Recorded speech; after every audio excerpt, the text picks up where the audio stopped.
Halo Sobat Tombok Kangen Channel, kali ini liputan kita sudah sampai di bekas Kerajaan Mataram Islam di Pleret, Bantul. Setelah kota gede, Kerajaan Mataram dipindah oleh Sultan Agung sejauh 8 km ke Kerto, Bantul. Setelah Sultan Agung wafat, putranya Amangkurat I menjadi raja dan memindahkan kerajaan dari Kerto sejauh 1,5 km ke Pleret.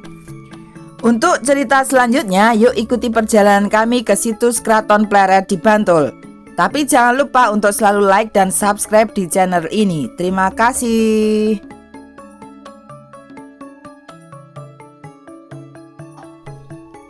Sultan Agung yang berkuasa di Kerajaan Mataram Islam waktu itu masih berpusat di Kerto mempunyai 2 orang permaisuri, yaitu Ratu Wetan dan Ratu Kulon. Ratu Wetan adalah putra Bupati Batang dan melahirkan anak pertama laki-laki Raden Sayyidin. Kemudian Ratu Kulon, putri Raja Cirebon, melahirkan putra pertama laki-laki bernama Pangeran Alit. Beberapa dugaan menyebutkan bahwa Ratu Kulon kedudukannya lebih tinggi dari Ratu Wetan yang hanya seorang anak bupati. Dan juga Sultan Agung melihat perilaku putra tertuanya, yaitu Raden Sayyidin, yang kala itu masih berusia 18 tahun, berani membawa lari istri tercantik Tumenggung Wiroguna. Tumenggung Wiroguna adalah tangan kanan Sultan Agung waktu itu. Maka Paduka Sultan Agung marah besar dan memberikan tahtanya kelak kepada Pangeran Alit. Di masa akhir hidupnya, ketika kondisi kesehatan semakin terpuruk, Sultan Agung terus didekati oleh Ratu Wetan, ibu dari Raden Mas Sayyidin, dengan segala upaya mempengaruhi suaminya yang sedang keadaan kritis untuk mengeluarkan wasiat agar Raden Sayyidin dijadikan putra mahkota. Usaha Ratu Wetan untuk merajakan anaknya itu rupanya tidak sia-sia. Pangeran Alit akhirnya digeser kedudukannya sebagai putra mahkota. Selepas kemangkatan Sultan Agung, terjadilah kemudian huru-hara seputar penobatan raja. Para pengikut Pangeran Alit tidak mempercayai wasiat Sultan Agung yang melucuti Pangeran Alit dari tahta. Namun perlawanan itu rupanya sudah diantisipasi oleh Ratu Wetan. Dinobatkanlah Raden Sayyidin sebagai raja di Kerajaan Mataram berikutnya, bergelar Susuhan Amangkurat I.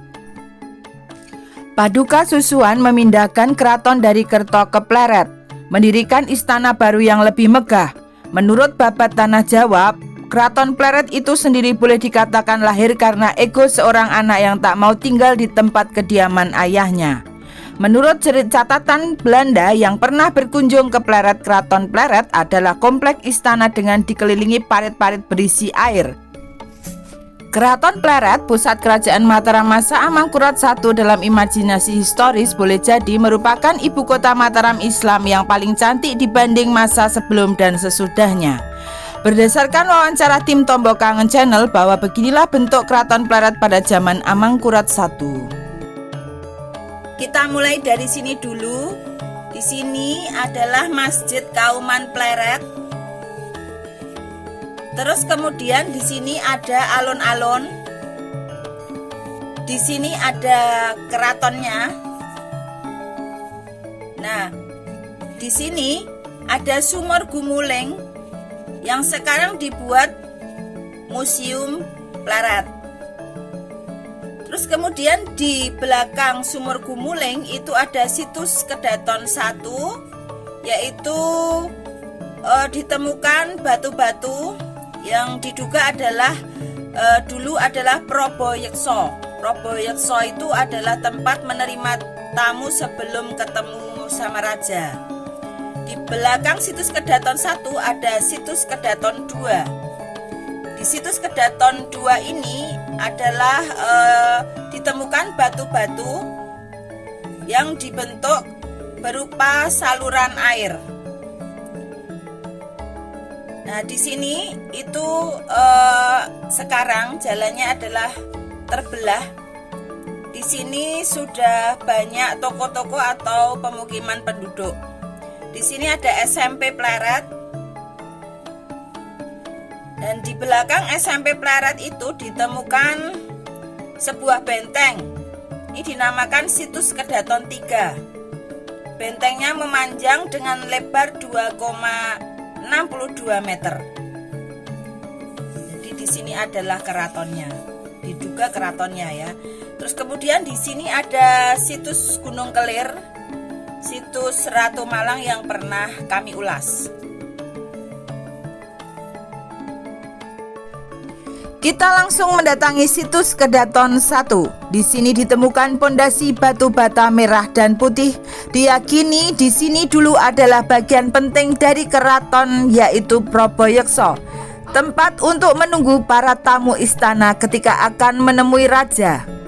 Pembangunan keraton Pleret ini mengerahkan rakyat Mataram, dan raja memerintahkan pembuatan batu bata merah dan putih dengan ukuran yang besar-besar.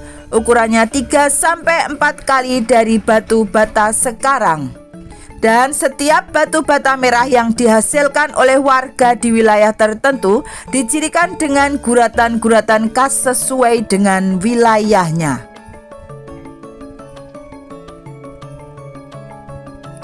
Situs Kedaton 1 ini sekarang sudah dapat kita kunjungi. Terletak di Dusun Kedaton, Desa Pleret, Kecamatan Pleret, Kabupaten Bantul, Yogyakarta.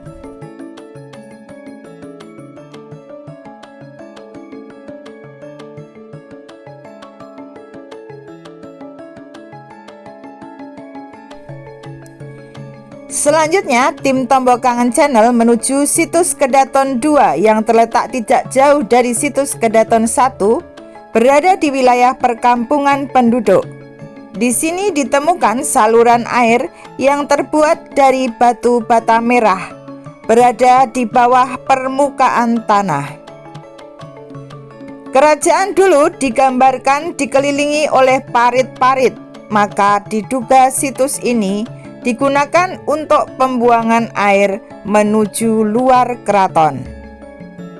Batu bata merahnya masih bagus, namun sedikit berlumut.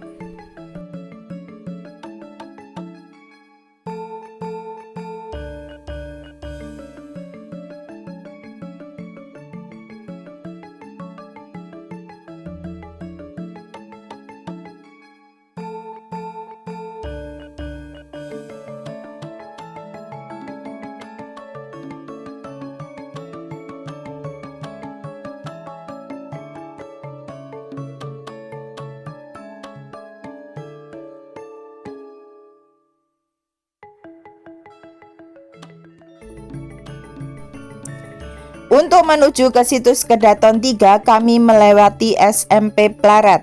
Dari SMP Pleret ke belakang ini adalah pemukiman penduduk. Disinilah diduga dahulu adalah masuk dalam wilayah Keraton Pleret.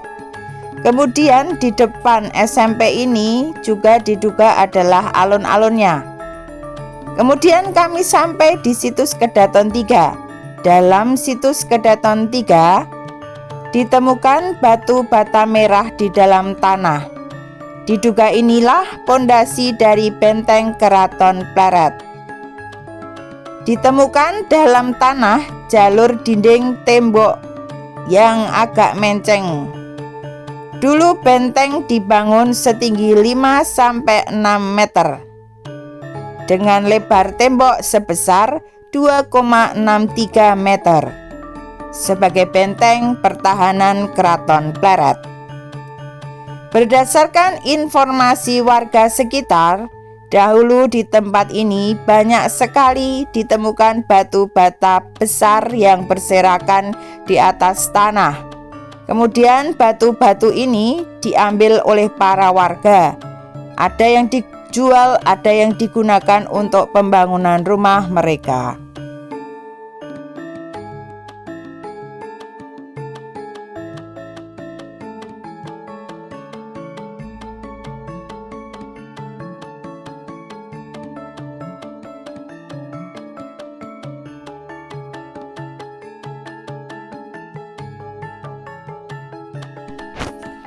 Kunjungan kami selanjutnya adalah di situs Masjid Kauman Pleret yang mulai dibangun oleh Hamengkurat I tahun 1649. Di situs ini ditemukan pondasi masjid yang berasal dari batu bata merah dan batu bata putih. Bentuk masjid diperkirakan seperti ini.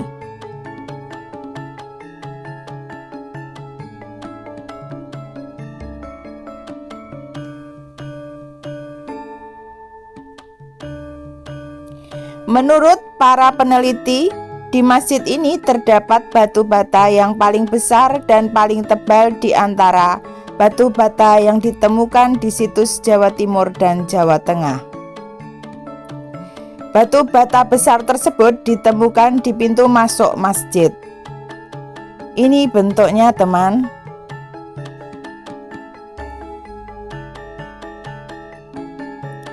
Kemudian di tempat ini juga masih ada beberapa umpak masjid yang asli.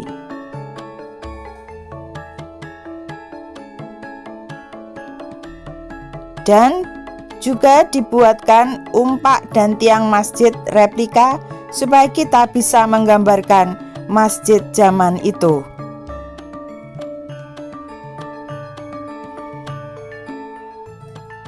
Kita juga bisa melihat sisa-sisa mihrab masjid ini. Mihrab dibuat dari batu bata putih.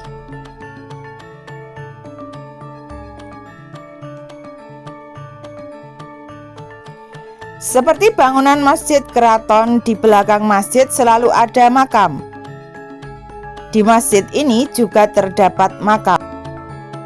Di dalam makam ini ada makam Ratu Kuron, adalah makam salah satu permaisuri Amangkurat I. Ketika tahun 1677 pasukan Trunojoyo dari Jawa Timur menyerang Pleret. Saat itu Amangkurat I sedang sakit dan melarikan diri sampai di Tegal. Dalam pelariannya, sakitnya makin parah dan akhirnya wafat di Tegal Arum tahun 1677 dan dimakamkan di Tegal Arum juga. Ibu kota Mataram diporak-porandakan dan dijarah pada peristiwa perang itu. Tidak ada yang bisa menghentikannya.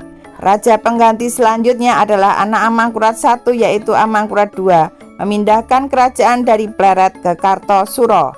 Dengan demikian Pleret hancur lebur sampai Belanda datang di area Pleret. Kemudian tahun 1900 Belanda membangun pabrik gula Kedaton dengan menggunakan batu bata masjid Kauman Pleret. Pabrik gula Kedaton itu sekarang sudah hancur tak bersisa, letaknya di dekat Museum Pleret. Demikian liputan dari tim Tombo Kangen Channel. Kisah tentang peradaban terkubur oleh gilasan zaman. Hari ini tak akan pernah ada tanpa hari lalu. Inilah kekayaan kita dan harta kita. Sebagai cermin menapai masa depan, lestarikan situs kita, wahai anak cucu bangsa. Semoga liputan ini bermanfaat untuk kita semua. Salam dari kami, salam Tombo Kangen Channel. Dadah. Yogyakarta, rumah kita sederhana, selalu ingin ku kembali kepadamu di sini. Yogyakarta, milik kita, penuh cinta, kedamaian bersamamu, aku tenang.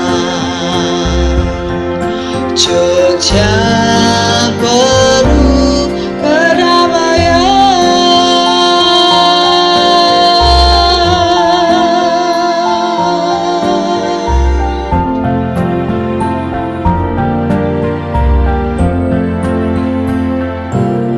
Kedamaian.